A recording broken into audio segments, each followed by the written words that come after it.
Bismillahirrahmanirrahim. Ustad Nizar Həmmədinin qələmə aldığı Müxtəsər Əhlüsünnə əqidəsi kitabında belə qeyd edilir. Allah haqqında icazəli olan sifətlər fəsli. Allahın bütün mümkün varlıqları yaratması və tərki icazəlidir. O, istədiyini edəndir. Kimsə onu məcbur edə bilməz. Etdiyini bir səbəbə bağlı olaraq etməz. Burada kitabı tərcümə edən Ramazan hocamız belə bir qeyd düşmüşdür.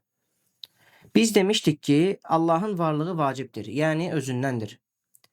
Allahdan başqa bütün varlıqların varlığı da, yoxluğu da icazəlidir. Onlar Allahın var etməsi ilə var olarlar. Buna görə də ateistlərin Allah özü kimi ilah yarada bilərmi sualının yersiz olduğunu görürük. Çünki varlığı başqasına bağlı olan bir varlıq ilah ola bilməz. Velhamdülillahi Rabbil alemin.